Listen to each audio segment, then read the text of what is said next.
Paris. City of love, romance and dreams. So they say. I used to say it too. But ever since that day, the day of the murder, I've always associated my beloved Paris with death.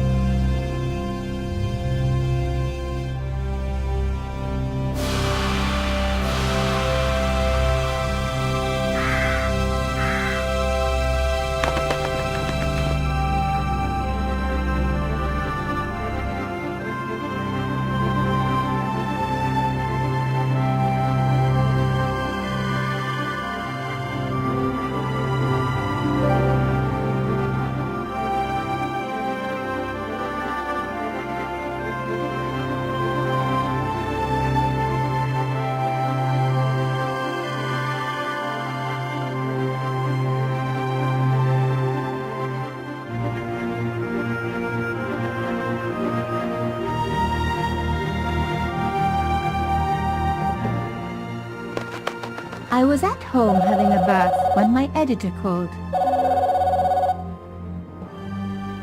Collard, get your ass over to the Palais Royal now.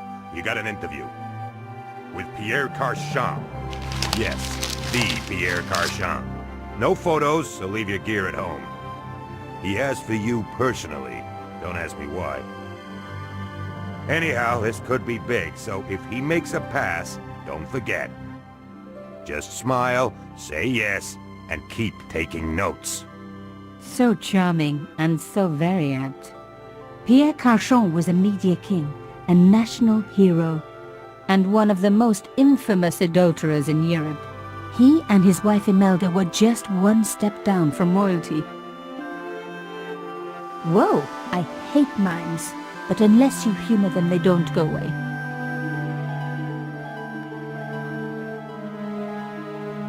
Here I was, the palace of the Media King and the Ice Queen. I pressed the doorbell and set in motion a chain of events which would change my life forever. Yes? What is it? Madame, my name is Nicole. I'm here to see Monsieur Carchon. Come up, we're on the first floor.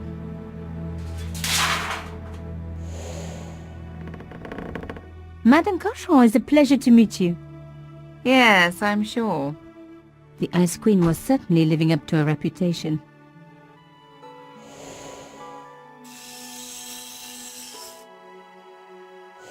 Will you be staying for the interview? Mademoiselle, I know little of my husband's business affairs, and I care even less. I certainly have no intention of watching him pore over yet another pretty little journalist. Pretty? You're too kind, madame. Ah, the talented and very beautiful Mademoiselle Collard. Such a pleasure to meet you at last. Monsieur Carchon, I am honored. Oh, I'm sure you are. Call me Pierre, please. But I do not flatter you idly. I was a friend of your father. He was a great man. My father? He never mentioned. He and I were very close. And then his death. So tragic. I must... Imelda, your damned cat's in my study again. Another Ming vase, I suppose. Excuse me for one moment, my dear girl. You journalists are getting younger each year. Perhaps it's the rest of the world getting older, madame. That was no cat. My God! What? Monsieur Carchon!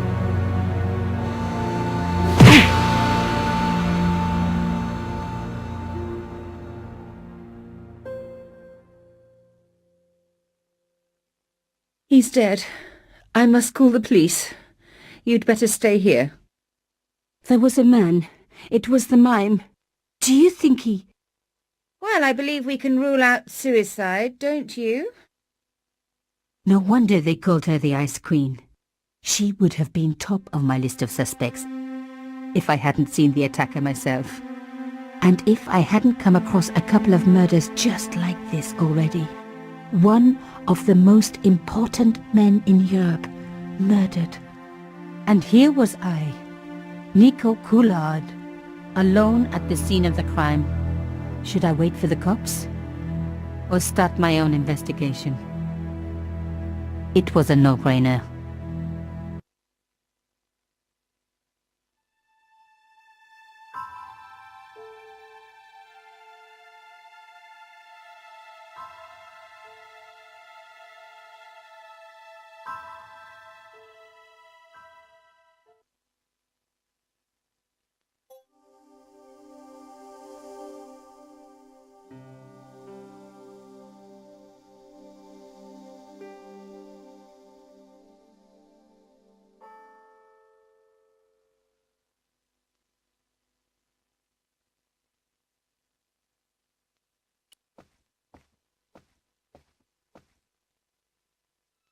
Mimes and guns don't usually go together, but I had an idea that this was no ordinary mime. I'd come across this murderer before, and written about him.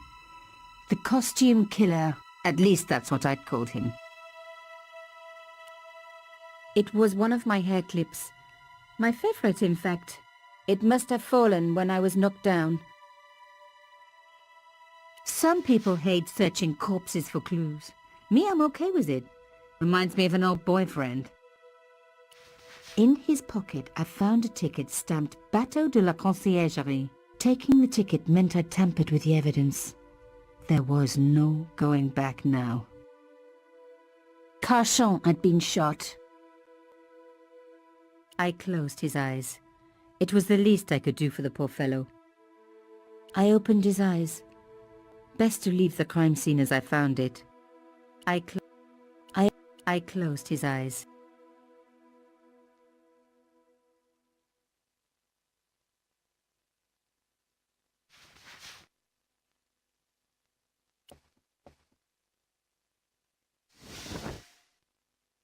A small round piece of glass had been cut out of the pane. This was a professional job.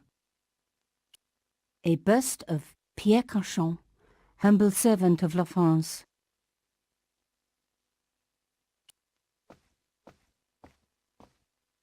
The bookcase was filled with obscure first editions.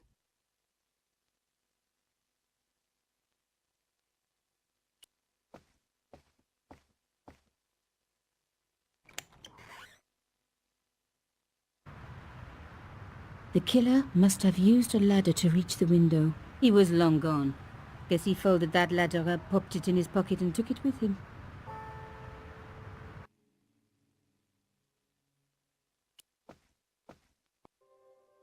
The police could turn up at any minute. Somewhere there were clues to the murder, and I needed to find them.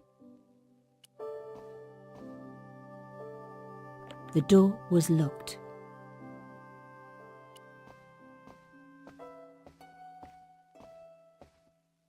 A Louis XIV table with an antique cloth. Imelda had taste. But hey, with a husband that rich, taste is easy. I reckoned that cloth might just turn out to be useful. Even my fingernail wouldn't fit into such a small hole.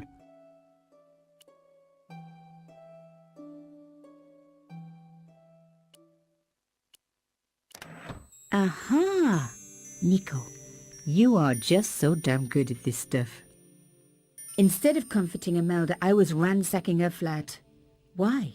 Because there was something going on here, and I had to get answers before the cops arrived. And hey, she'd been rude to me, so she had it coming.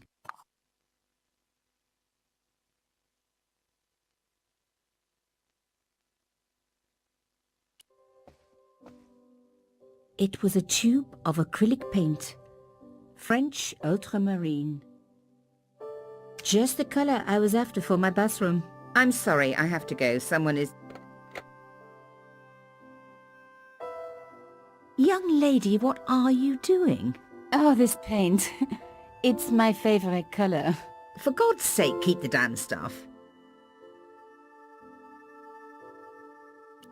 Imelda had talent, but I certainly wasn't going to tell her that.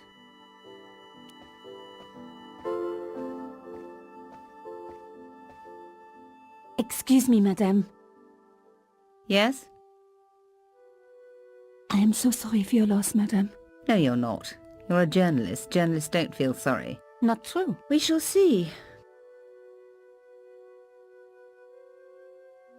How did your husband know my father? I have no idea. You didn't know him? Thierry Collard? Pierre knew a lot of people I didn't know, most of them women. Why would a mime want to kill your husband? Pierre had plenty of enemies. Half the husbands in Paris for a start. Why did your husband send for me? What did he want to discuss? I have no idea. His business was his business. He never told you anything? No, and frankly I preferred it that way. This is quite a scoop for you. I suppose you're already inventing the headlines. Just because I am a journalist. Don't patronize me. You're all cut from the same cloth. Do you have any moral sense at all? I certainly don't let it get in the way of a good story. I admire your loyalty to your profession. The police will be here soon, madame. Is there anybody you would like me to contact? Family, friends? No, I have no family.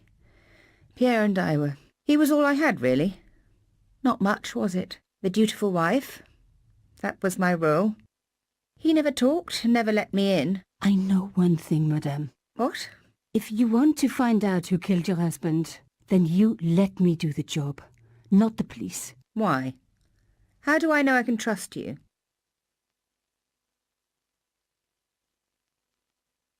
Because you have no choice. The police will take weeks, in which time your own life may be in danger. What? Believe me, this killer has struck before, and he will strike again. Who is to know that you are not next on his list? I don't know. All I need is a few more minutes to look around before the police come. I think perhaps you do have a moral sense, of sorts. You're not a very good liar, Nicole Collard, and I share your low opinion of the police. Here, take this. It's the key to the drawing room next to the library at the end of the hall. It was Pierre's room. I rarely went in there.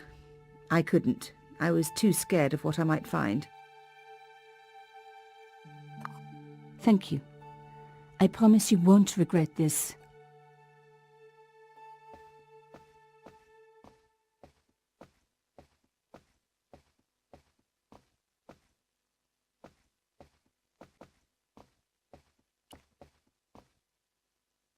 The door was locked.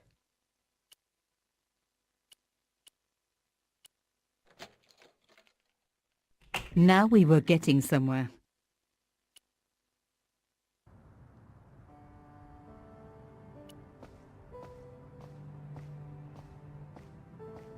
This wasn't the time for me to lie on the sofa doing my Marie Antoinette impression, though it is very popular at parties, especially with gay guys.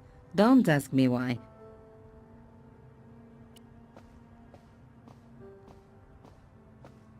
As expected, the desk was yet another priceless antique. Yawn. The blotter and in tray had clearly been placed with mathematical precision. My heart skipped a beat.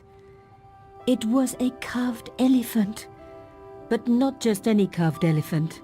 It had been made by my father. I knew for certain because in my apartment I had its exact twin, carved into a box he had made. So Grandchamp had known my father. They really must have been friends. I decided to take the carved elephant. It clearly meant nothing to Imelda.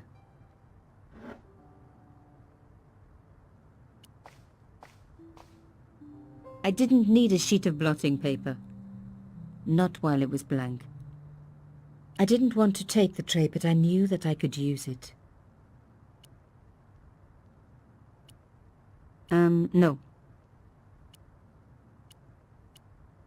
No. The paint would have just soaked into the blotting paper, but the idea was good.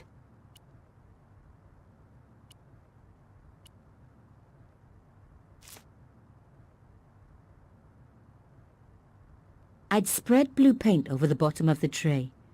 It was ruined. I was a very bad girl, but also quite a clever one.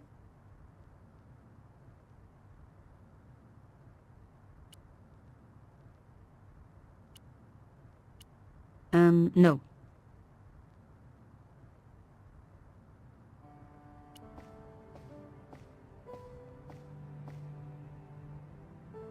Locked. Not surprising, really.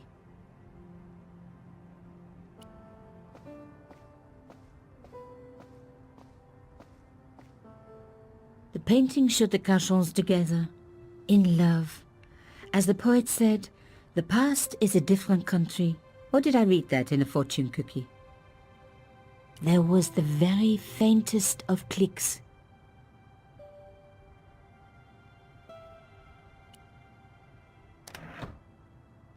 Behind the picture was a safe. The safe was locked. I needed the key.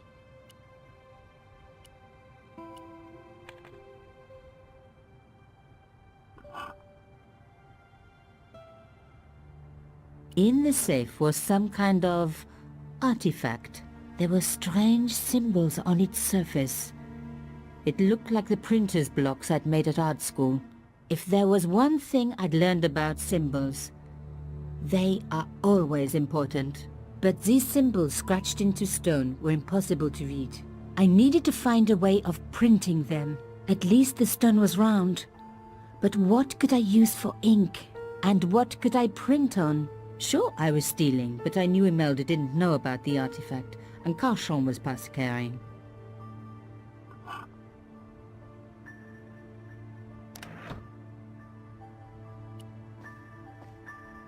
I didn't need the lights on. It was light enough already.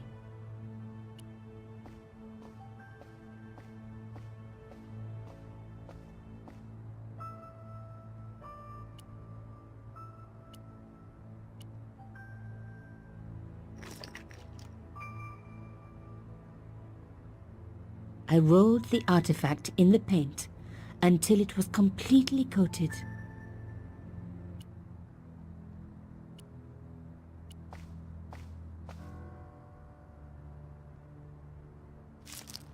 Genius! The roller and the paint worked just as I planned, but what did it say? It was some kind of coded message. It read, "Sub judice." I may not have learned a lot as a journalist, but that was a term I knew well. It means a legal case that is before the courts. Below it was a sequence of letters that made no sense. I suddenly realized there was a connection between the boat ticket and the coded message. The boat ticket was stamped Bateau de la Conciergerie. The Conciergerie on the Ile de la Cité, by the river, housed the ancient law courts. So, sub judice could in this case mean literally under the law courts, below the Conciergerie. I was pretty sure I'd found all I could here. And besides, all this opulence was making me pine for my regular life of poverty. This was a huge story. It was also one heck of a puzzle with a lot of pieces missing. But I was going to crack it. And if I could just remember the name of that fancy prize you get for being an ace journalist, I was definitely going to win it this time.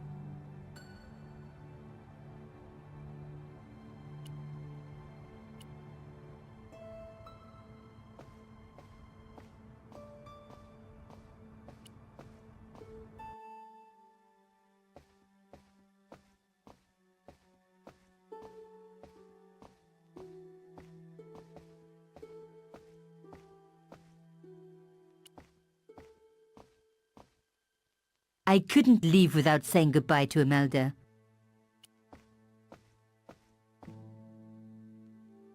Did you find anything useful? This carving, do you know anything about it? It was Pierre's. What does the statue have to do with... Please, I need to know. He was given it by a friend, something to do with Africa. He never explained any more. No, but I think it was important to him, always on display. Why? It was carved by my father. Oh, I see. I didn't know. Imelda, I will do everything I can to find the killer. Thank you, my dear. And if the police ask, Don't worry. You were never here. sub judice was the key. I was going to have to find a way under the Conciergerie. I decided to head straight for the quayside on the Ile de la Cité. If there was a way of getting under the conciergerie, it would have to be from there.